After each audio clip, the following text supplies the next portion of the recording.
So now I will show you how to do a factory network unlock. In my opinion, this is the most valuable way to unlock your phone, and once you have an unlocked phone, you will be able to resell it at a higher price, and your phone will be compatible worldwide with all carriers. The first thing we have to do is to disable Find My iPhone, so simply go to Settings, scroll down where it says iCloud, and scroll all the way down where it says Find My iPhone. Make sure it is completely off, so you can turn it back on once your iPhone has been unlocked successfully.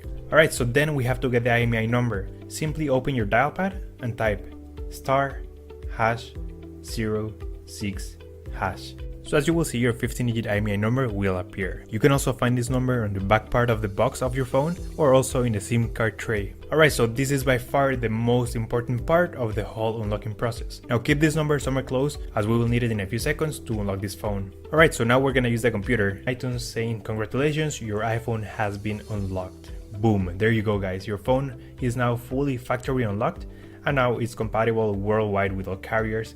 You should get a full signal on your new carrier. And that's it guys, that's how we unlock an iPhone 7. That's all for today guys. If you have any questions, just leave me a comment and I'll try to help you as soon as I can. By the way guys, we're also giving away a free iPhone 7, completely sealed, brand new phone. You can find the instructions on how to enter the giveaway in the next video. Thanks for watching guys, take care.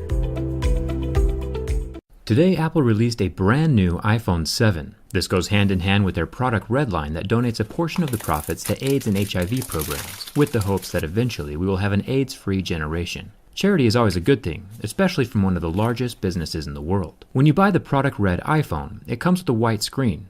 And while that does look pretty darn good, I think a black combination would look even more dope. Let's give it a try.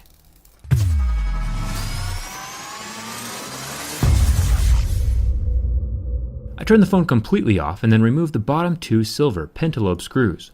While I don't recommend attempting this project yourself since it is pretty difficult, I will be linking all the tools and replacement parts that you might need in the video description. As we know, the iPhone is water resistant, which means there is a thin band of adhesive running around the edge under the screen. I'm going to use a heat gun to warm up the glass until it's just barely too hot to touch. Then I'll use a large suction cup to lift up the edge of the screen enough to slip my thin metal pry tool between the plastic edge of the screen and the blood red metal body of the phone. Now this part is kind of tricky. It's where most people will damage their displays. There are some very fragile ribbon cables along that right side of the phone, so as you are cutting through the adhesive, it's important to keep the tool from penetrating too deep inside of the phone and slicing that important stuff. You also can't lift the bottom edge of the screen very high or it will put stress on the ribbons as well. You'll see what I'm talking about in just a second. The screen comes away from the device by pulling down ever so slightly on the display to release the top clips, and then the whole thing folds open like a little book. A very good looking red book. I think the inside of this thing looks better than the outside. The anodized red color coating is all throughout the device, and not just the exterior. I'm definitely a fan. For the next step, I'll switch to my Y000 bit since Apple likes to use weird screws inside of their phones.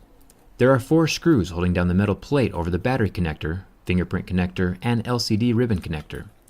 I'll set that off to the side next to the screws to help keep them organized. Now we need a Phillips head 00 screwdriver for the top screws, next to the earpiece and front camera.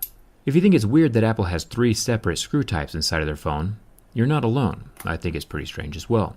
After the 2 screws on the top bracket are off, I can unclip the front camera and the earpiece ribbon, and the screen is free from the iPhone body. Now depending on where you get your screen from, there might be a few more steps.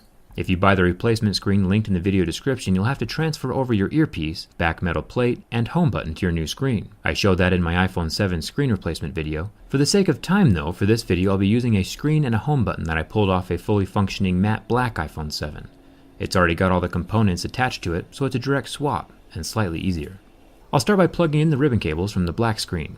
There are 2 down by the battery and then 1 more up at the top. Each of them will clip in like a little Lego.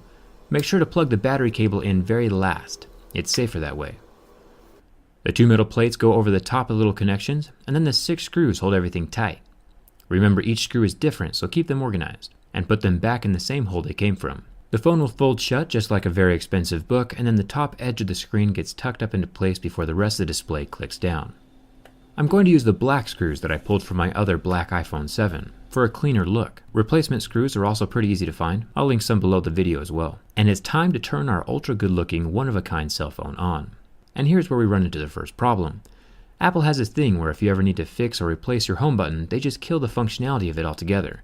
It's incredibly frustrating from a repair perspective, But that's a story for a different day. Apple claims it's for security reasons, which is valid, but there are other ways to protect your device besides killing functionality. The last warning that popped up was to tell me that I have to use the on-screen home button now instead of the physical button, and that's kind of annoying.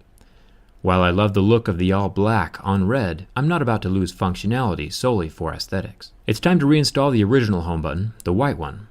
See, iPhones and their home buttons are paired at birth and remain together for the entire duration of their lives, like some kind of weird National Geographic documentary instead of a cell phone. To remove a home button, there are 4 screws, and then the home button unsticks from the plastic frame and drops out from the front of the phone.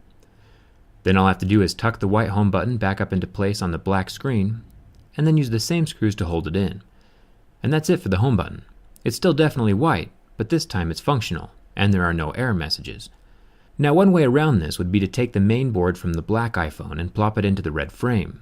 That way, the black home button would remain paired together with the black screen. But I would recommend against that, because the more components you remove from the phone, the higher chance you have of something breaking and going wrong, and it never working again when you put it back together. I might compare this project to Legos during the video, but it's slightly higher risk than that. The simplest solution is to just get a small black skin and put it over the white home button. Incredibly inexpensive, and at least the skin isn't covering the whole display. Now, I don't have any skins at the moment, but I know a guy who does. I'm going to send this phone over to MKBHD to let him work his magic on that home button. The phone is his to keep or give away, totally up to him. What color combination do you think looks best? Do you like the white screen, or do you think Apple should have made a black and red iPhone variant? Let me know in the comments. Luckily, I was able to grab 2 of these red phones. I'll be testing the scratch resistance of the new color in my next video, so if you haven't subscribed, now would be a good time. My Twitter followers got the inside look at this phone as it was happening, so follow me over there to stay ahead of the curve, and thanks for watching. I'll see you around.